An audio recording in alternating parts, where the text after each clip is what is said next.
on a commencé à discuter de ce projet avec les collègues de la DGESCO, on s'est dit, mais est-ce que ça va être très pertinent que je vous raconte l'histoire des variables, des métriques, des observables que la recherche met en place pour mesurer et évaluer l'impact de l'espace dans les théories d'apprentissage.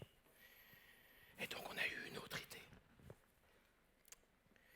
C'est tout simplement de partir du contexte, de remonter aux projets qui ont été remontés dans le cadre de la Journée nationale de l'innovation,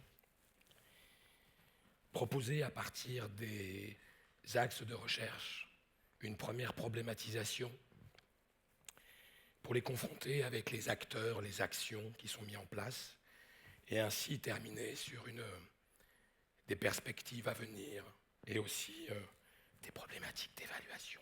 Ce sera plus facile comme ça. Alors le contexte de la JNI sur l'architecture scolaire, première fois qu'on le présentait, 45 dossiers sont remontés. 44 sont retenus puisque un seul était hors sujet.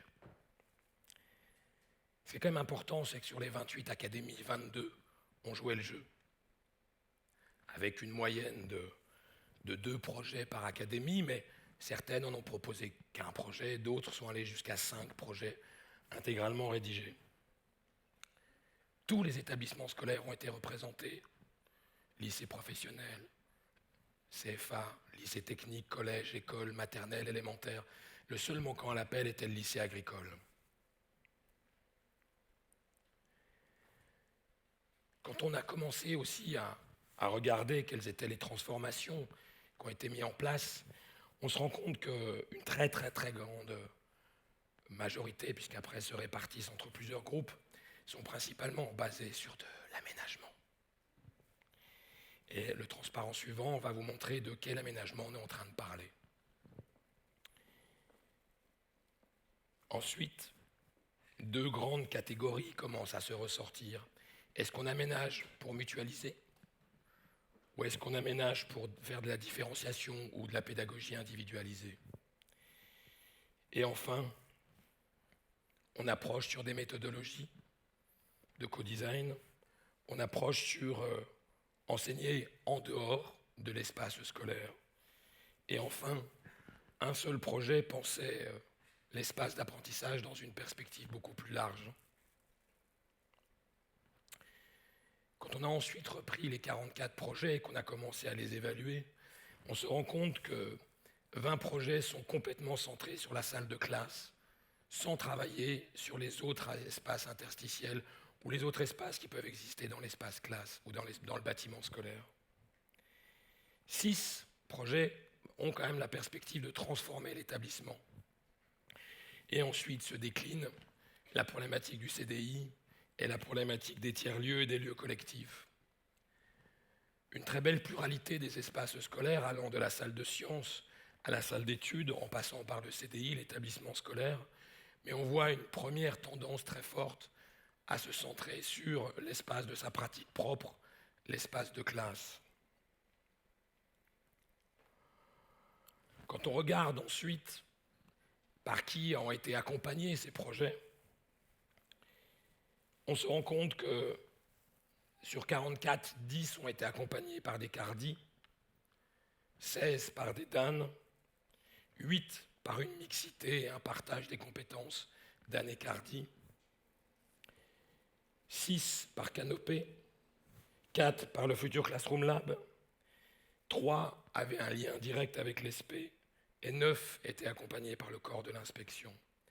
Donc encore là, une petite disparité dans le pilotage et l'accompagnement de ce type de projet, qui, dans le lien avec la recherche, est cette fois-ci plus questionné, puisque 24% des projets ont indiqué avoir un lien direct avec la recherche. 100% ont déclaré avoir des catégories d'évaluation d'impact de leur transformation. 20%, cette fois-ci, ont déclaré avoir des indicateurs, une métrique, comment je mesure ces critères que j'ai énoncés. Et enfin, 11% évoquent uniquement une problématique cette fois-ci de méthode Qu'est-ce que c'est? Comment je mesure? Avec quel outil? Comment je le calibre? Comment je récupère la donnée? Comment je la confronte à plusieurs regards? Seulement 11% des projets.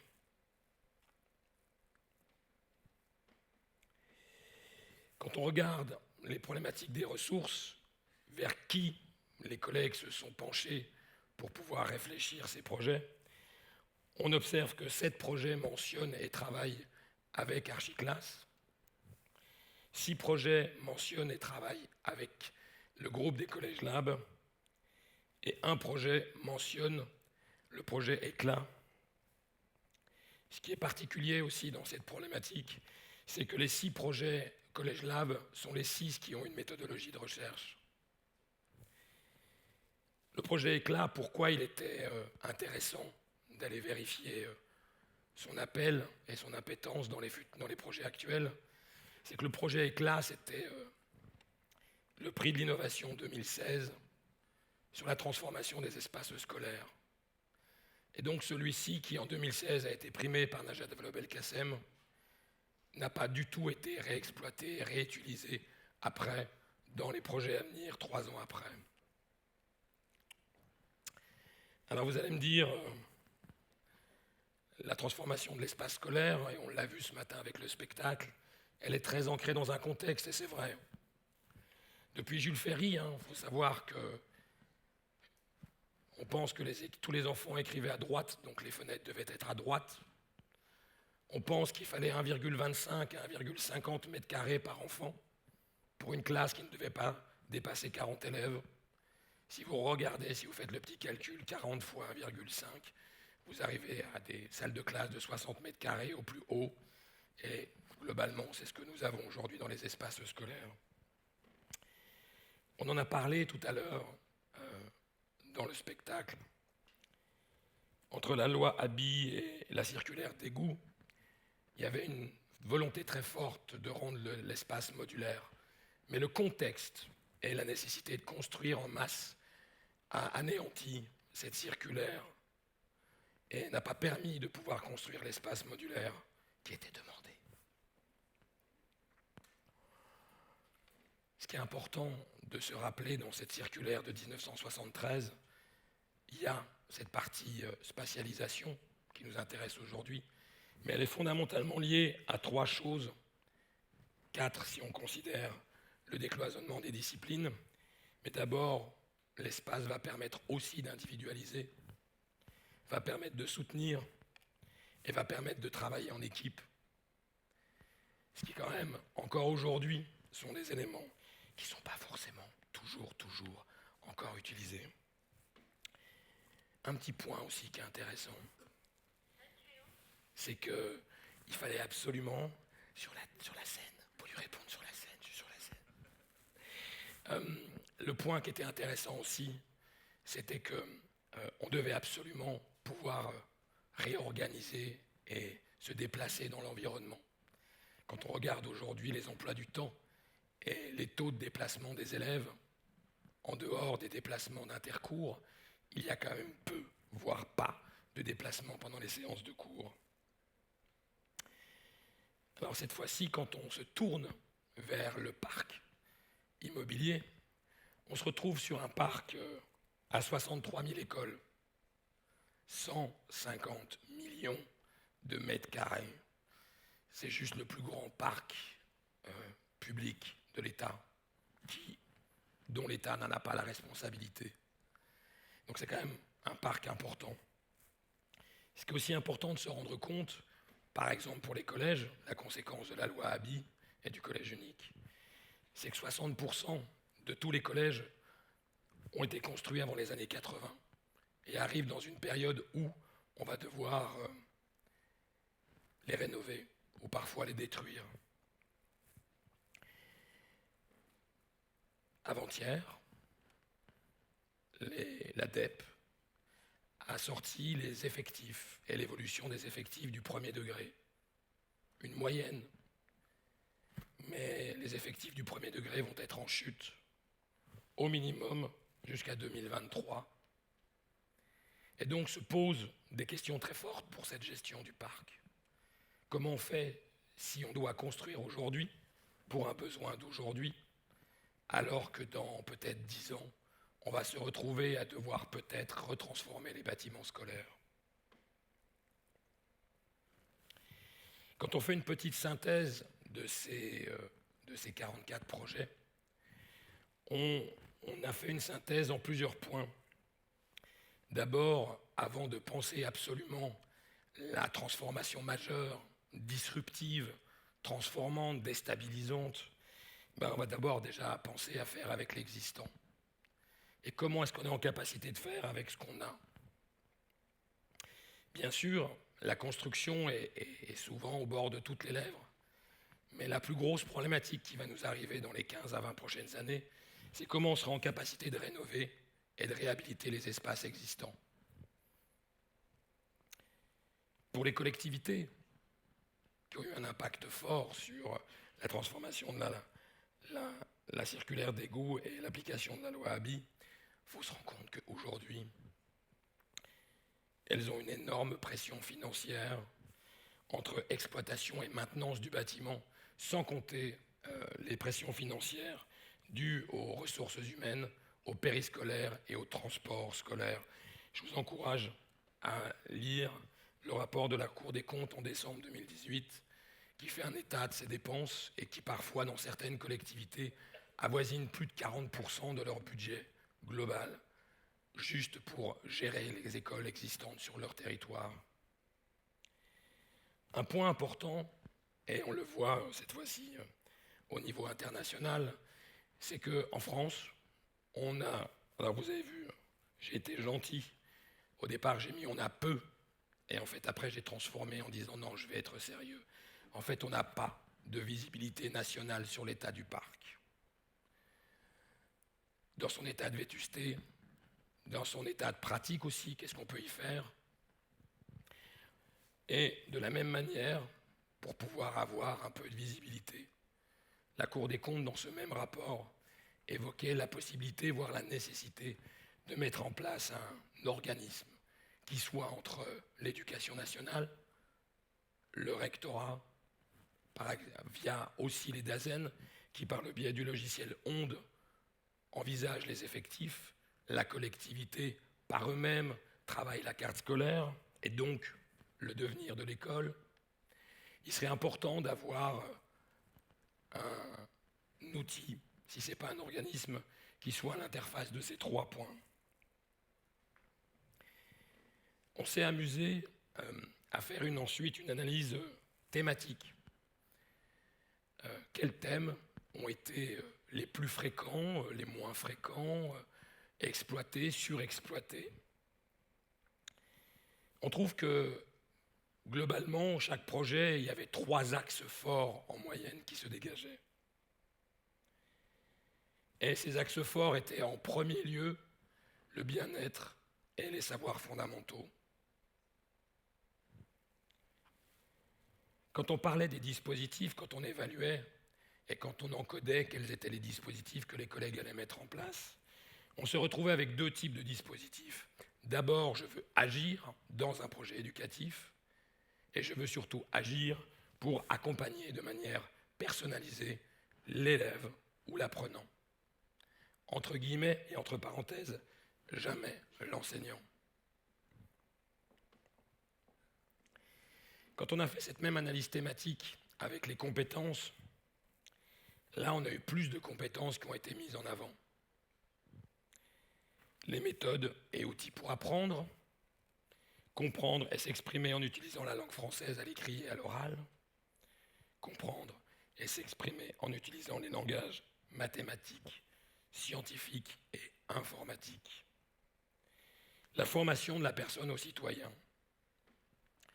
D'abord, on pense une thématique du bien-être et des savoirs fondamentaux qui doivent s'exprimer par des projets et des actions personnalisées qui se déclinent ensuite dans un répertoire de compétences qui sont principalement également là cohérents par rapport à la problématique associée des thèmes précédents. On est sur les fondamentaux. On a peu, voire pas, de compétences sociales qui sont remontés en compétences majoritaires, par exemple. Ensuite, on a réalisé une analyse argumentative, cette fois-ci, plus thématique, mais arguments. Quels sont les arguments, contre-arguments qui sont mis en place par les collègues dans leur projet? Pour petite information, c'est 159 arguments qui sont compilés dans les 44 documents. En première position arrive l'autonomie, pareil, des élèves, pas des enseignants. Arrive ensuite la question de la circulation des élèves. Il faut absolument que ce nouvel espace permette que l'élève circule. Slash par rapport à ce qu'on a dit ce matin sur Moulin, qui parlait des places sacralisées de l'enseignant. Il y a très peu eu de dossiers qui ont parlé de la circulation et du déplacement de l'enseignant. Ensuite, les modalités de travail. Donc, comment, à partir de cette modalité de travail, on va essayer, par le biais de cet espace, changer nos manières de faire. Surtout, le fait de pouvoir avoir de l'espace modulaire va nous permettre potentiellement de différencier les activités qu'on va proposer aux élèves, parce qu'ils vont se placer dans des endroits particuliers, alors ils feront des activités particulières. Et contrairement à ce qu'on avait pensé au départ, ben, ce n'est pas forcément le numérique qui est le levier premier de ces transformations, de ces 44 projets. Loin de là. Avant arrive l'autonomie, la circulation, les modalités de travail, la différenciation. Vous verrez plus tard, on a fait une autre analyse qui nous permet de situer un peu plus le positionnement du numérique. Quand on a observé les dispositifs d'évaluation, 88% des projets se situent dans une perspective d'auto-évaluation.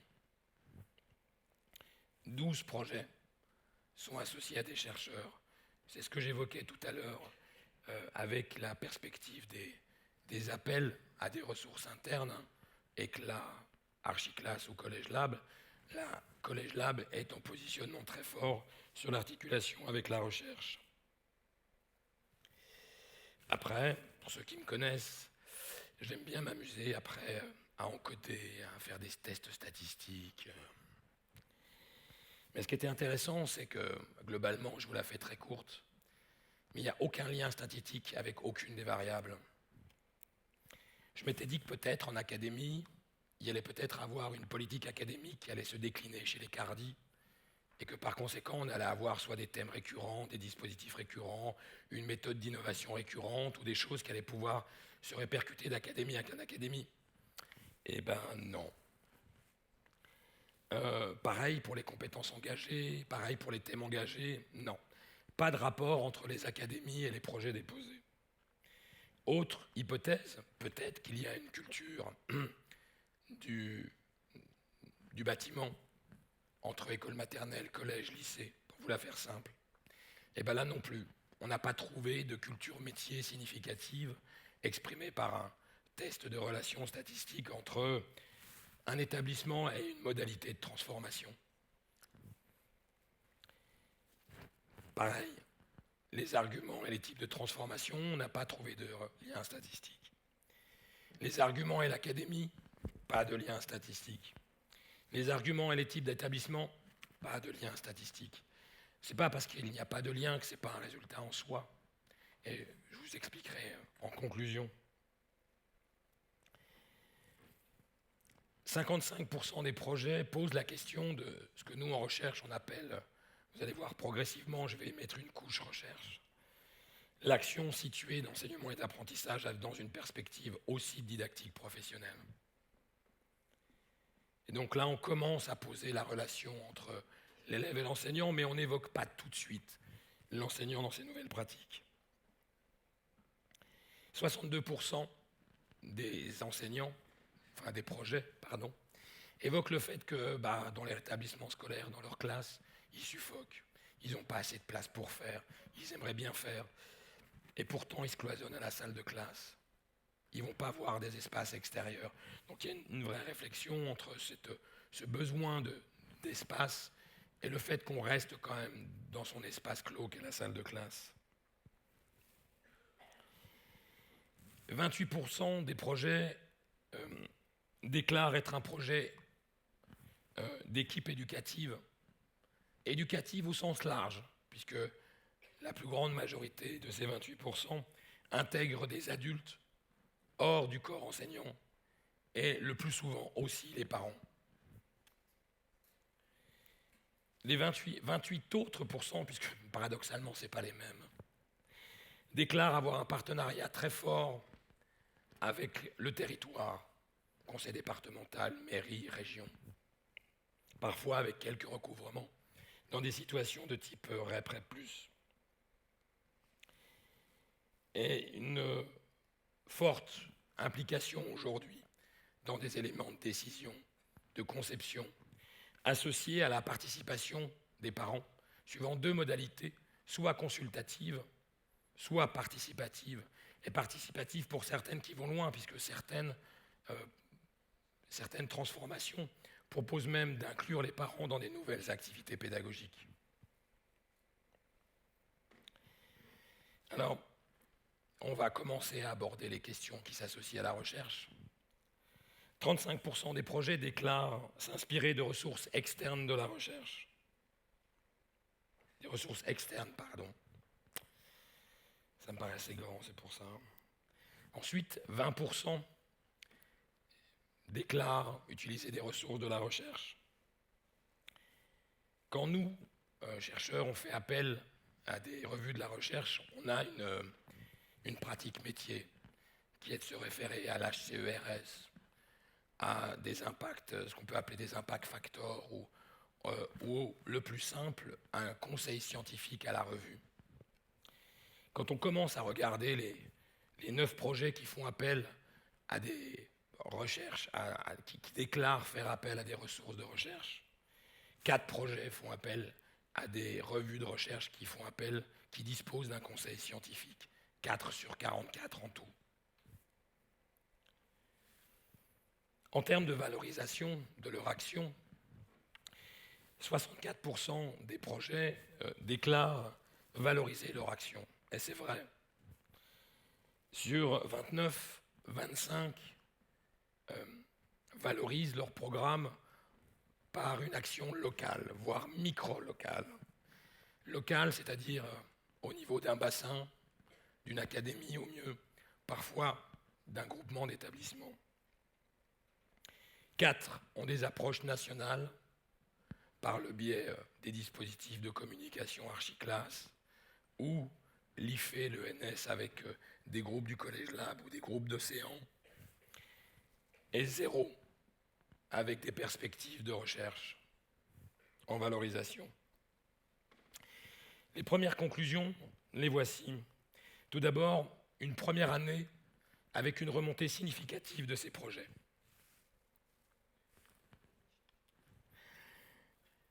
Eh bien, on va accélérer alors.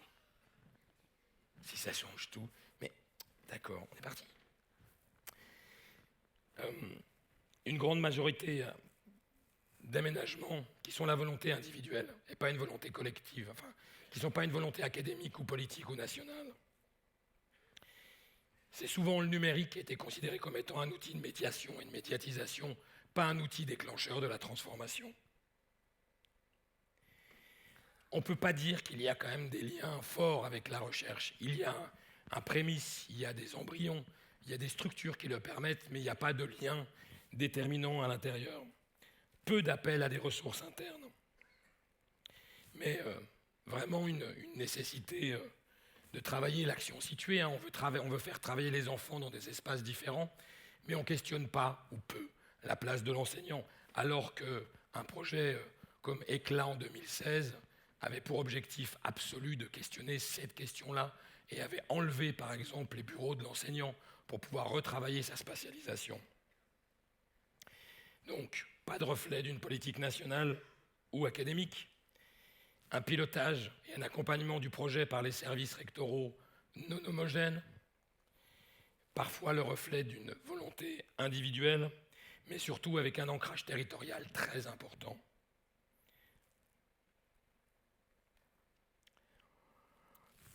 Globalement, quand on met en perspective 4 grands axes de recherche au niveau international, on obtient ceci. Dans un premier temps, on pose la question du rapport à l'espace et des territoires d'apprentissage. On pose la question de la pratique située et de sa possibilité de ce qu'on appelle la décontextualisation.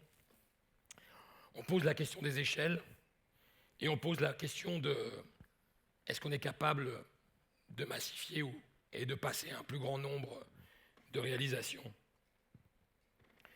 Alors le rapport à l'espace dans un processus situé, il va se situer dans une perspective avec des espaces académiques, non académiques, des espaces formels ou informels, avec une perspective de problématiques d'intérieur-extérieur, de la classe, du bâtiment, du quartier, de la maison. Donc il y a toujours un rapport intérieur-extérieur à prendre en compte dans ce rapport à l'espace, et on a évoqué ça ce matin avec le spectacle. Le rapport espace public, espace privatif, et surtout aujourd'hui, et le numérique en est un témoin, on va transformer notre territoire d'apprentissage qui parfois pouvait être la salle de classe, le club de copains, un bout de la rue, numérique et autres, va déployer un territoire sur lequel on n'a pas encore la mesure de ses frontières. Quand on pose la question des pratiques d'enseignement et d'apprentissage, on se retrouve à avoir des problématiques de la théorie de l'activité dans un espace qui est vécu. Globalement, par exemple, pour prendre Léontieff, a mis en place avec des outils, activité, action, opération, qui nous permettent de pouvoir retravailler une action en situation. Et il peut être assez pratique de pouvoir rajouter des notions comme le milieu didactique, par exemple, de Brousseau, qui permettrait de retravailler la spatialisation. Où est-ce que je vais faire telle action et pourquoi et comment et quel va être avoir son impact. On se retrouve à avoir un ensemble de perspectives de recherche, mais qui aujourd'hui n'auront qu'un seul but, c'est de penser absolument l'expérimentation et la capitalisation pour pouvoir construire une pratique de recherche commune, puisqu'on a pu le voir dans les analyses des projets, qu'en termes de catégories d'évaluation, il y a, en termes d'indicateurs et de méthodes, c'est plus sporadique. Il y a plusieurs échelles qui rentrent en compte. Il ne va surtout pas falloir qu'on fasse les mêmes erreurs que dans le passé. C'est-à-dire qu'on ne considère pas l'ensemble des acteurs qui sont autour de la table. Parce que l'ensemble des acteurs vont avoir un impact sur les échelles et sur les cycles de transformation. Je vous en donne quelques-uns. Typiquement, j'ai besoin de bouger dans ma salle de classe quand j'arrive. J'ai une temporalité de 45 minutes. Et puis, il y a une transformation d'un programme scolaire, c'est 5 ans, 7 ans. Et puis, il y a une transformation majeure, baccalauréat pour les lycées. Et là, cette transformation prend plus de temps. Mais les trois vont avoir un impact sur l'espace de pratique de l'enseignant et de l'adulte. Et puis, il y a un cycle de transformation que les collectivités commencent à apprendre et à appréhender. C'est un cycle en 3 phases. La première phase, ils ont construit le bâtiment scolaire, et les 10 premières années, c'est souvent des années heureuses ou de frustration. Parce qu'on avait pensé que le bâtiment allait être comme ci, comme ça. Et en fait, au bout du compte, on se rend compte qu'il n'est pas aussi sexy qu'il pouvait l'être sur le papier. Au bout de 20 ans, on commence à attaquer des rénovations et parfois on cherche des modèles économiques. On loue la cantine pour une communion. On va louer le gymnase pour une activité sportive extérieure. On crée un tiers-lieu, un Fab Lab, pour essayer de rationaliser l'espace et de pouvoir participer à l'effort collectif. Et au bout de 40 ans, on le revend. Parce qu'on sait potentiellement, dans plusieurs collectivités, si on dépasse le cadre des moyennes, de l'ADEP au mois de mars, là, il y a eu quelques jours, si vous commencez à regarder territoire par territoire, et le point que moi je trouve, le point d'échelle qui n'est pas du tout mis en place, c'est au niveau de la carte scolaire, puisque c'est elle qui va décider quand même quelque part si l'établissement scolaire il se remplit ou il se vide. Là, il y a des endroits où ça augmente très fort, puis il y a des endroits où ça diminue. C'est la définition même de la moyenne. Et donc, il y a des endroits avec une très forte augmentation, et il y a des endroits qui vont avoir une très forte diminution, et par conséquent, se retrouver avec un absolu besoin de rationaliser leur espace. Donc, le passage à l'échelle, c'est comment est-ce qu'on va être en capacité de pouvoir arrêter ou continuer les expérimentations, mais d'un seul coup passer à une échelle significative d'un point de vue autant des collectivités que de l'éducation nationale, que des parents, etc. On va devoir mettre en place différentes petites choses qui se voient apparaître à l'étranger aussi. Est-ce que j'ai le droit à l'erreur? Est-ce que quand je suis maire d'une ville et quand j'ai fait investir 25 millions pour une école maternelle, est-ce que j'ai le droit de m'être trompé? Et si j'ai le droit, comment est-ce que je me suis trompé? Et comment est-ce que je peux faire de la rétro-ingénierie? Comment est-ce que je peux revenir en arrière?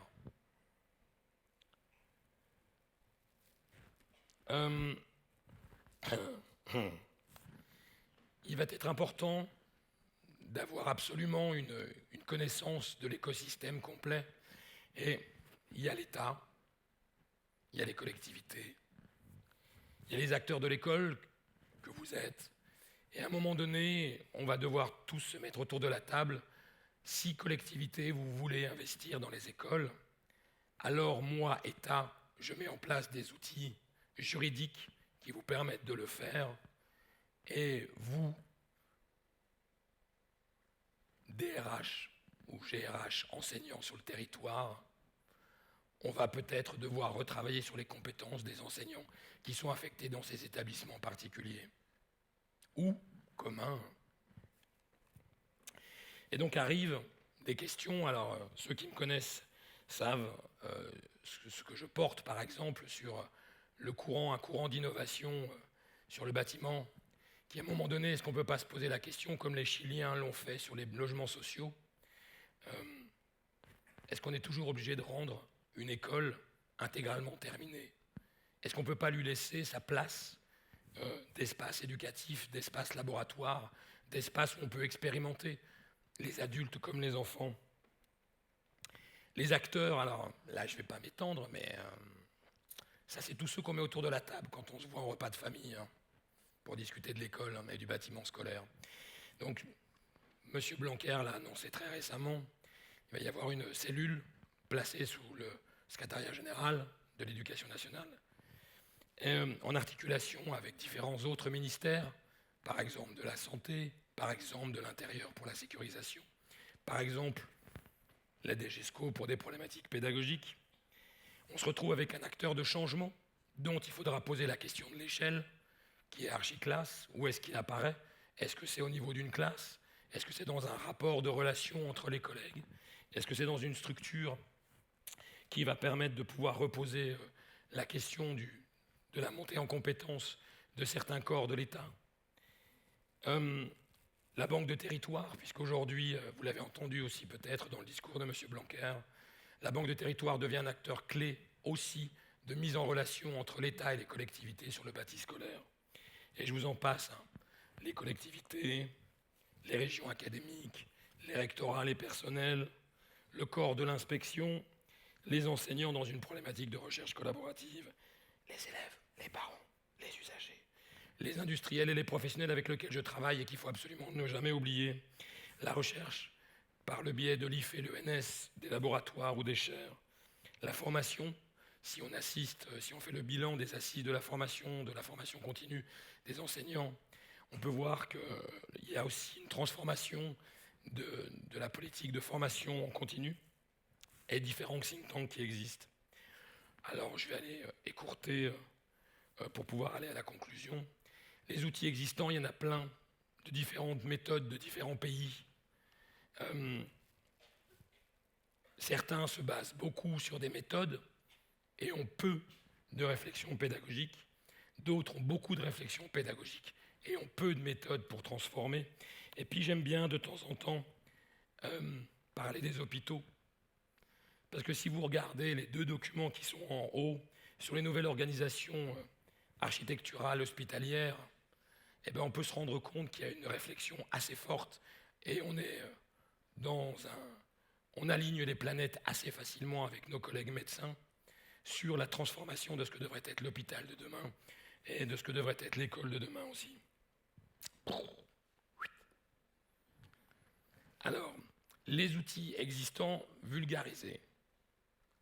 Les outils de la recherche, donc non vulgarisés aujourd'hui. La chaire de recherche et le laboratoire Bonheur de depuis maintenant presque 2 ans, avec des collaborations des médecins, sociologues, anthropologues et autres, on fait un état de l'art de la littérature, du rapport du sujet à l'espace, notamment aussi dans le cadre d'un projet T-Cube avec l'Académie de Bourgogne-Franche-Comté. On se retrouve à avoir listé pas moins de 50 variables qui sont pour traiter le rapport à l'espace avant de traiter la problématique de l'apprentissage contextuel. Et donc, pour terminer, 2 propositions potentielles qui, à un moment donné, devront pouvoir être pris en charge par la recherche, mais également les acteurs académiques que vous êtes et que nous sommes, et également les acteurs ministériels. On se rend bien compte qu'on n'a strictement aucune réelle donnée centralisée en centrale de l'état de vétusté des bâtiments scolaires, à part par l'Observatoire de l'hygiène et de la sécurité, mais pas dans une perspective pédagogique.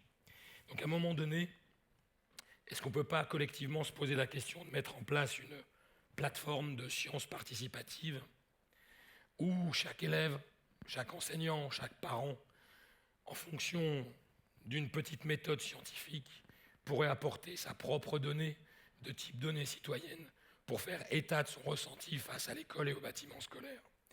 Alors bien évidemment, mes collègues vont me dire « Oui mais Laurent, tu vas beaucoup perdre en précision puisqu'on ne pourra pas rentrer dans la salle de classe, mesurer la qualité de l'air, la qualité du bruit.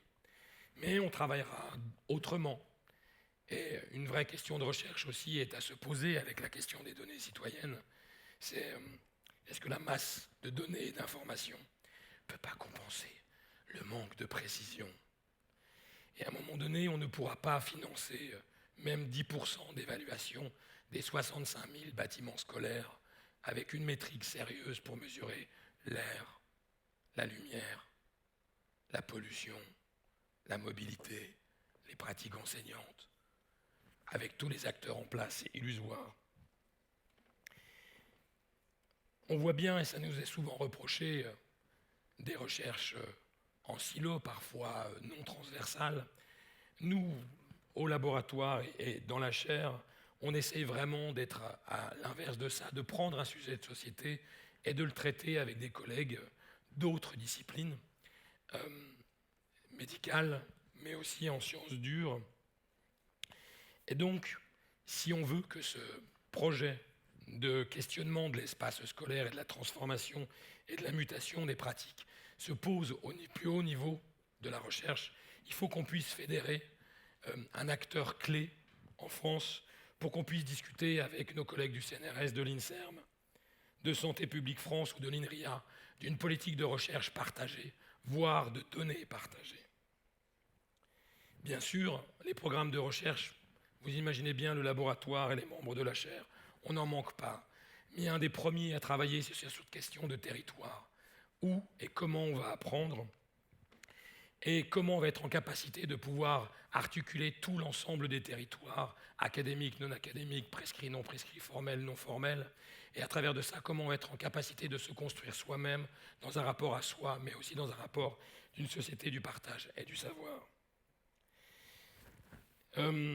Entre académies, aujourd'hui, on le voit, et on verra l'année prochaine, il y a peu ou pas de politique académique qui a été remontée par les projets architecture sur cette problématique-là dans une démarche d'innovation, d'analyse des pratiques et d'évaluation. Des modèles d'innovation existent, d'introduction d'une innovation au sein d'un système complexe. Et donc aujourd'hui, entre académies, je pense par exemple au projet de la transformation des SP, qui peut peut-être poser la question de cette intégration de l'innovation sur des berceaux de stage ou autres. Il va être nécessaire de fédérer en interacadémique pour pouvoir reposer la question du territoire, mais aussi reposer la question des acteurs clés et aussi de l'échelle de transformation. Enfin, poser la question d'un observatoire national qui associerait les recommandations de la Cour des comptes et des éléments pédagogiques et structurants serait très intéressant pour pouvoir accompagner tous les acteurs de territoire, les collectivités, comme les rectorats, comme les chercheurs, dans une problématique de compréhension de cet écosystème complet. Et pareil, moi j'aime bien me mettre des petits challenges. Et donc je me dis qu'au travers de ces programmes, il faut absolument qu'on soit en capacité, en tant qu'acteur public, en tant que fonctionnaire de l'État, que je sois en capacité, que nous soyons en capacité de pouvoir fournir une matrice objective des conditions d'enseignement d'apprentissage dans une perspective située. Pourquoi ? Parce que si, et c'est le travail qu'on a pu et qu'on mène au quotidien avec nos collègues d'autres disciplines, si on veut pouvoir partager nos données, il va falloir qu'à un moment donné, on ait des protocoles de données qui sont compréhensibles aussi à des collègues en physique, en optique, en mathématiques, en médecine, et que pour ça, on va devoir pouvoir faire un état de la recherche. Et pas, alors vous l'avez compris, j'aime les statistiques et les valeurs de la donnée, mais si on veut pouvoir commencer à partager dans une perspective d'open data, on va devoir aussi mettre à plat des éléments plus objectifs sur la transformation des espaces et des pratiques. Je ne vais peut-être pas me faire que des amis, mais à un moment donné, et au regard de ce qui se passe aussi à l'étranger, on va aussi devoir se poser la question des relations entre les acteurs de l'école, entre l'État, la collectivité et l'ensemble de l'écosystème classique, pour poser la question d'un contrat, d'un objectif et de moyens entre nous. Contrat qui se verra, posera la question de cette relation entre ce que le ministère demande, sans parfois le formuler, ce que la collectivité doit faire, sans forcément avoir les guides pour le faire, et aussi comment les enseignants doivent s'acquitter de leurs tâches dans l'espace qui leur est permis, et comment les élèves apprennent dans ce triptyque-là. Évidemment, vous l'aurez compris, un permis de faire, un permis d'expérimenter, un permis d'évaluer, mais surtout, quand on regarde les ressources internes de l'éducation nationale, on peut faire le constat qu'il y a très peu de projets qui n'ont pas réussi, puisque globalement, tous les projets qui sont présentés sont des projets qui sont motivants, motivés, avec beaucoup de réussite. Mais moi, j'aimerais savoir, pour obtenir ce nombre-là, combien n'ont pas marché, combien n'ont pas été capitalisés eux aussi, et combien vont permettre de pouvoir reproduire à l'identique le travail qui n'a pas été documenté. Enfin, j'aimerais, ça c'est un vœu personnel en fait, qu'on se place dans une stratégie de résilience. C'est-à-dire qu'on ne va pas se lamenter sur nos histoires. Ce n'est pas parce qu'on a des bâtiments vétustes qu'on n'apprend pas. Ce n'est pas parce qu'on a des bâtiments qui sont insalubres qu'on n'apprend pas. Par contre, aujourd'hui, on peut vraiment se poser la question de notre position en tant qu'enseignant, mais en tant que société de savoir, de la place qu'on met dans le rapport à l'espace, le rapport spatial, avec par exemple des pays qui, pour ne citer que le Canada, ont dès le début des premières années de l'école, ont mis en place des enseignements qui s'intitulent « Savoir se placer dans son espace, c'est savoir se placer dans la société ». Et donc, ce rapport à l'espace et à la restructuration spatiale, il ne faut pas qu'on le vive, il ne faut pas qu'on le subisse, il faut qu'on soit en capacité de pouvoir l'appliquer et pouvoir le travailler. Merci à toutes et à tous. Merci aussi évidemment à DGESCO et un petit mot aussi, moi, à la Banque des Territoires et à la Caisse des dépôts et consignations, puisque ce sont été les premiers, avec le Numérilab et le ministère, à croire à cette chaire de recherche, et ce n'était pas vraiment facile dès le départ. Donc merci à eux, et merci aussi à toutes les académies avec lesquelles j'ai la chance de pouvoir travailler au quotidien. Je pense à Lyon, je pense à Versailles, je pense à Bourgogne-Franche-Comté, avec qui l'équipe peut échanger quotidiennement. Et merci à tous, et passons à la cuisine.